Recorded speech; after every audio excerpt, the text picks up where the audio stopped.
How much do you know about your veterinarian? The I-Team is exposing local vets still practicing after being punished for serious medical violations. I-Team investigator Michael George is here to tell us what you can do to make sure your vet is trustworthy. Michael?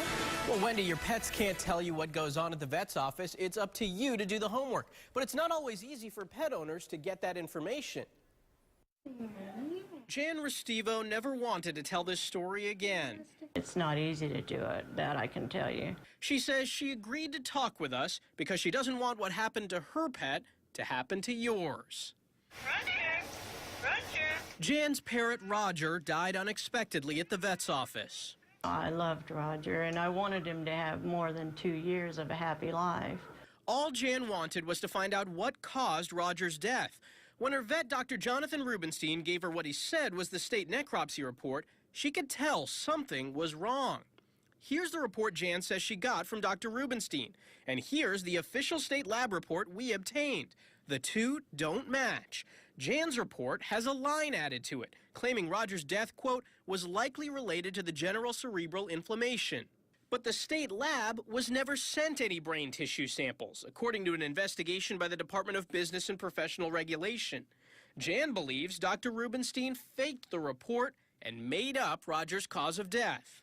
I don't know why he did it. I only know that he did it. Without admitting guilt, Dr. Rubenstein reached a settlement with the Florida Board of Veterinary Medicine. He got a fine and a year of probation, but his license wasn't suspended, and he's now practicing at this Tampa clinic.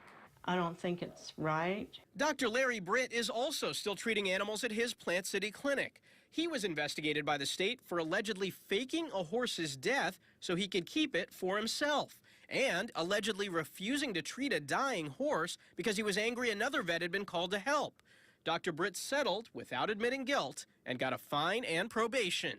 The I-Team reviewed hundreds of complaints against local veterinarians, and we found Florida's Board of Veterinary Medicine hasn't revoked any licenses in the last 9 years. The Board of Veterinary Medicine refused to answer any of our questions about their disciplinary process, but the Department of Business and Professional Regulation told us, quote, we conduct an inspection of every veterinarian establishment every 2 years. We check to make sure everyone is properly licensed and that the establishment is clean and orderly. Well, I think enough is being done. Dr. Don Morgan has been a vet for 50 years, and he's president-elect of the Florida Veterinary Medical Association.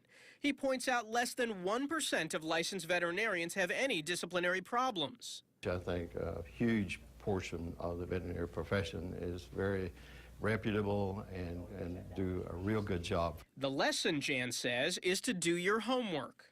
You cannot blindly just trust. You have to at least do a little bit of research. But even that isn't easy. Unlike California and many other states, Florida doesn't post veterinarian disciplinary complaints online. You can see if your vet has been fined or suspended on the state website, but if you want to know why, you'll have to make a public records request. And because the website may not tell you everything, the best way to make sure your vet is trustworthy is to talk to pet owners who have been with the vet for a long time. Now, we did speak with Dr. Brett and Dr. Rubenstein. Both declined to comment. I'm I-Team investigator Michael George, taking action for you. Thank you, Michael. And if you have something you'd like to have the I-Team investigate, you can email us at iteam@abcactionnews.com.